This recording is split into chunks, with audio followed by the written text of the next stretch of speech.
Top quality और consistent performance के लिए सिर्फ सिल्वर पंप्स। टॉप क्वालिटी और कंसिस्टेंट परफॉर्मेंस के लिए सिर्फ सिल्वर पंप्स, नाम याद रखना।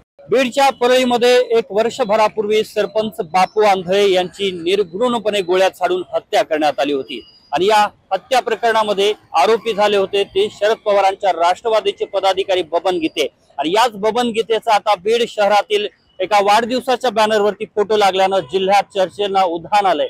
बीड शहरामध्ये अशा प्रकारचे अनेक बॅनर लागलेले आहेत। यामध्ये खासदार सुप्रिया सुळे आणि बीडचे जिल्हाध्यक्ष राजेंद्र मस्के यांचा वाढदिवस असल्याने त्यांना वाढदिवसाच्या शुभेच्छा देण्यासाठी हे बॅनर लावण्यात आलेले आहेत।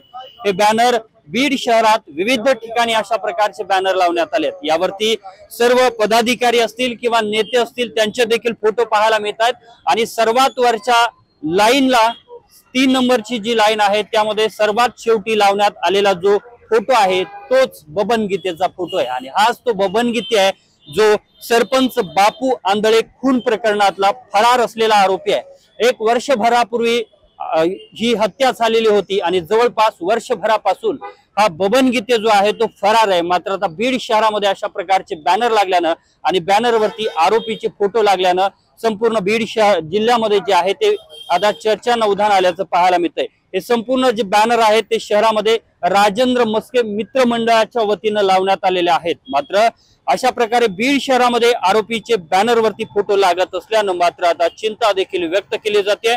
तर दुसरीकडे उलट सुलट चर्चांना उधाण देखील आलंय।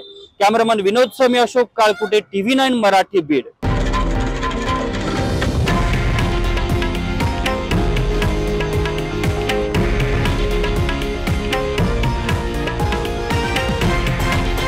हे आहे देशातील नंबर 1 न्यूज नेटवर्क आणि आपण पाहत आहात TV9 मराठी, एकमेव।